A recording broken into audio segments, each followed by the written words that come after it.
परेशान तो रहूंगा ना पार्वती। आखिर एक बेटी का बाप जो ठहरा। पार्वती, अब उसके हाथ पीले करने का समय आ गया है। पर हमारी आनंदी तो अभी सिर्फ 9 साल की है। अभी तो उसके पढ़ने, लिखने और खेलने कूदने के दिन हैं। देख पार्वती, लड़कियां पराया धर्म होती है और जितना जल्दी इन्हें घर से विदा कर दे उतना अच्छा है। कल से आनंद की पढ़ाई लिखाई बंद। पर बापू, इसमें मेरी क्या गलती है? आप मुझे पढ़ाई करने क्यों नहीं देते? तेरी गलती है कि तू एक लड़की है। लड़का होती तो क्या बापू? लड़का होती तो क्या? ऐ लड़की, ज्यादा जबान न चला, नहीं तो जबान हलक से खींचकर बाहर निकाल दूंगा। बापू, मैं पढ़ लिख कर कुछ बनना चाहती हूँ। मेरी पढ़ाई ना रोको बापू। आनंदी, तुझे पढ़ना है तो पढ़, लेकिन सारी उम्र बाप की छाती पर यूं बोझ बनकर ना बैठ। पर बापू, अभी तो मेरी उम्र पढ़ाई लिखाई की है। मुझे पढ़ लिख कर डॉक्टर बनना है। पढ़ाई पढ़ाई पढ़ाई, आज तो तेरी किताबों का काम तमाम करके ही छोड़ूंगा। ये ले। नहीं बापू, मत छोड़ो बापू। छोड़ी। नहीं बापू, नहीं। बापू, ये तुमने क्या किया?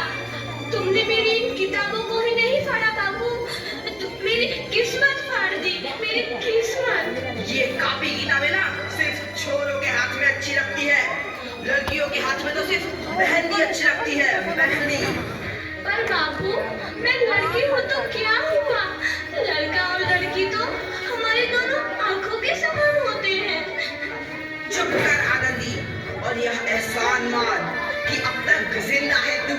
कहीं बचपन में गला दबा कर मार दिया होता तो यह तेरी बकबक नहीं सुननी पड़ती आज। पर बापू, मुझे जो नजराना अच्छा ना लगे है।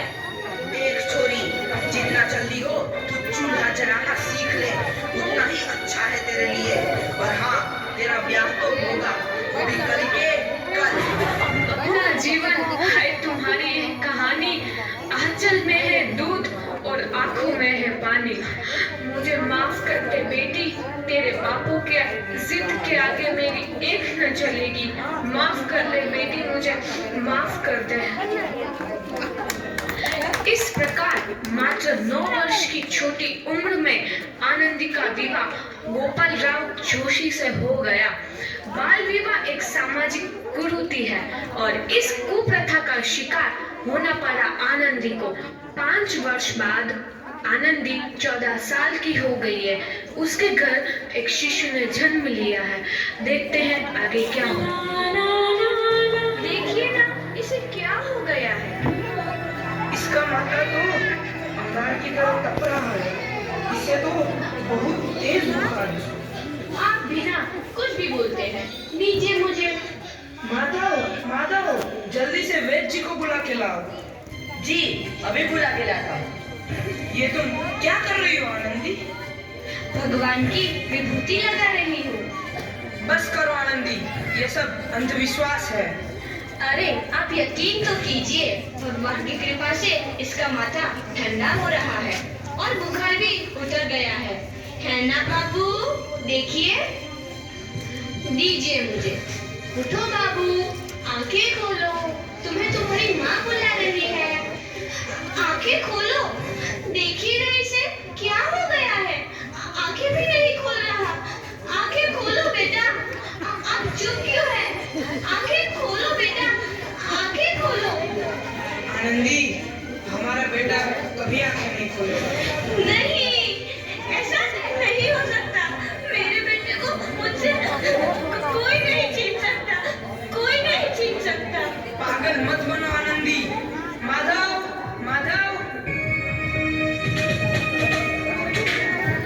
आनंदी। भगवान ने मेरा बच्चा छीन लिया। भगवान ने नहीं, तुम्हारी अशिक्षा और अंधविश्वास ने तुम्हारा बच्चा छीना है। अगर तुम पढ़ी लिखी होती तो आज हमारा शिशु जीवित होता। तुम अनपढ़ थी आनंदी, नहीं, अब मैं अनपढ़ नहीं रहूंगी मैं अनपढ़। मैं पढ़ूंगी ताकि कल किसी और आनंदी को इलाज के अभाव में अपना बच्चा ना खोना पड़े। शाबाश। और यही तुम्हारे अपराध के लिए प्रायश्चित भी है।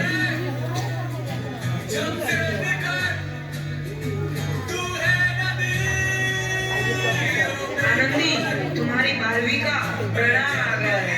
तुमने पूरे कॉलेज में प्रथम स्थान अर्जित किया। आनंदी, तुम्हारी मेहनत रंग लाई है। तुम्हें शिक्षा वृत्ति मिली है। ये लो तुम्हारे अमेरिका जाने की टिकट। मुझे शिक्षा वृत्ति मिल गई, मैं अमेरिका जा रही हूँ। पर ये सब मैं अकेले कैसे कर पाऊंगी? ली, अपने आप को इतना कमजोर क्यों समझ रही हो? फिर इतना पढ़ने लिखने का क्या फायदा? तुम अभी गवार की गवार नहीं हूँ मैं अब गवार।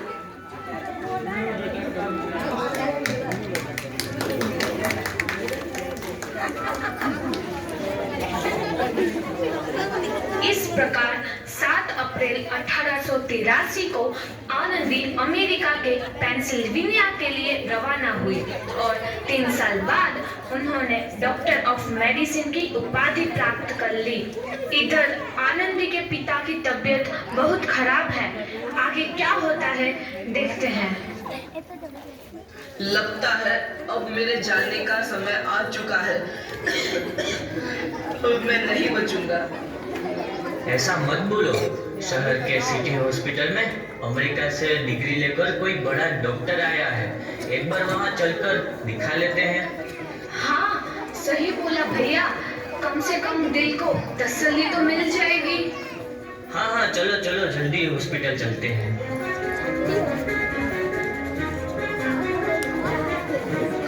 इस मरीज की हालत तो बहुत ही खराब है। कोई चमत्कार ही इसे बचा सकता है। ऐसा मत बोलो भाई। डॉक्टर साहब कब तक आ जाएंगे? लो आ गई डॉक्टर मैडम। डॉक्टर मैडम, जल्दी देखिए, मरीज की हालत बहुत ही खराब है।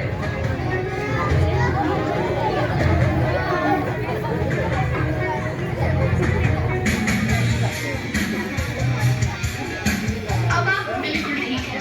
मौत के मुंह से आपको बचाया है डॉक्टर मैडम ने। डॉक्टर साहब ने मुझे बचा लिया। मुझे मिलना है डॉक्टर साहब से। डॉक्टर साहब नहीं, डॉक्टर मैडम बोलो। डॉक्टर मैडम, उन्होंने ही तुम्हें जीवन दान दिया है।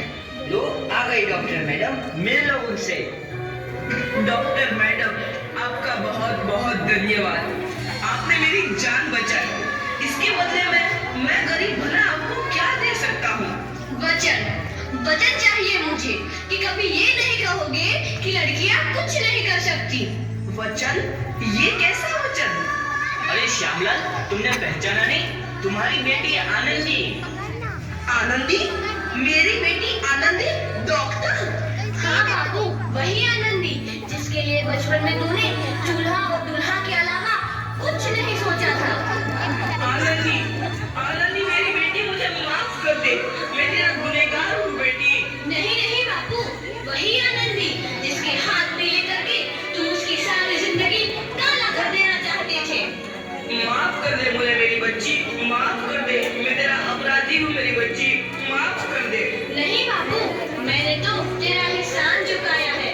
याद है ना अपना एहसान जो बचपन में तुमने मुझ पर किया था? ताने सुना सुना कर जीते जी मार डाला था मुझको। अब बोल, और किस किस को मारेगा? आनंदी बेटी, मुझे माफ कर दे मेरी बच्ची।